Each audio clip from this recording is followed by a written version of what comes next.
Good morning, welcome to CATEX TV. My name is Frank Fortunato. Today is Monday, November 12th, 2012.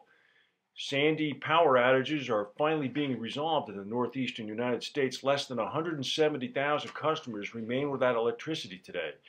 This is the 13th day after the storm. Most of the people without power are in Long Island and in Staten Island. In New York City, the PATH train service into New York from New Jersey will not be fully restored for another 10 days to 2 weeks. The Long Island Railroad is basically back in service. 12 lines out of 13 are running at full tilt this morning.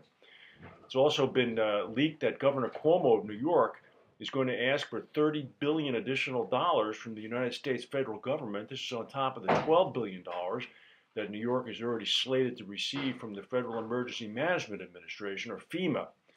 So the total bill now would be approximately $42 billion that they expect to receive from the government. Joe Plumeri, the outgoing CEO and chairman of Willis, has indicated that in his 12 years in the business now, the frequency of black swans are no longer so frequent.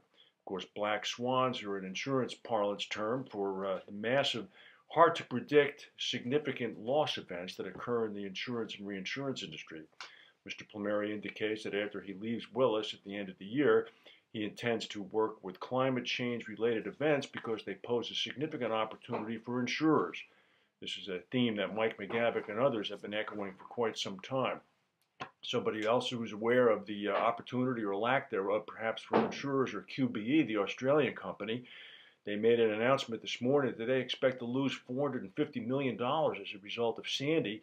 Their stock took a battering on the Sydney exchange this morning, went down about 8%. Fortunately for QBE, they have a reinsurance program that kicks in at the attachment level of $200 million. So it's expected that this will reverberate throughout the London market and also Munich and Swiss Re.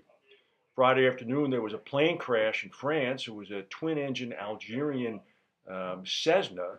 It went down. All 3 people on board were killed. We normally wouldn't track such a small event. The plane was en route from Paris to Algiers.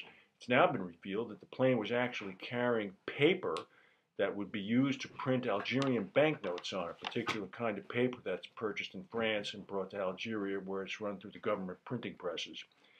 The International Energy Agency announced today that by the year 2020, the United States will surpass Saudi Arabia as the largest exporter of oil. This is something that had been suspected would happen as a result of the shale deposits and the ability to be able to access the shale oil in the U.S. Earlier today at Lloyd's, there was a solemn ceremony. The Lutyne bell was rung. Everybody in the building stood at attention. The honor guard was brought in. It was the observance of Remembrance Day, which fell yesterday on November 11th, the 11th day of the 11th month. Today in the United States, federal offices and banks and schools are closed because it's Veterans Day. It's a good day to remember the sacrifices that so many made who have not come back, as well as those who have come back and will bear those scars forever. That's the news for today. If we have any breaking news, we'll come back and tell you. Thank you for watching, and we'll see you tomorrow.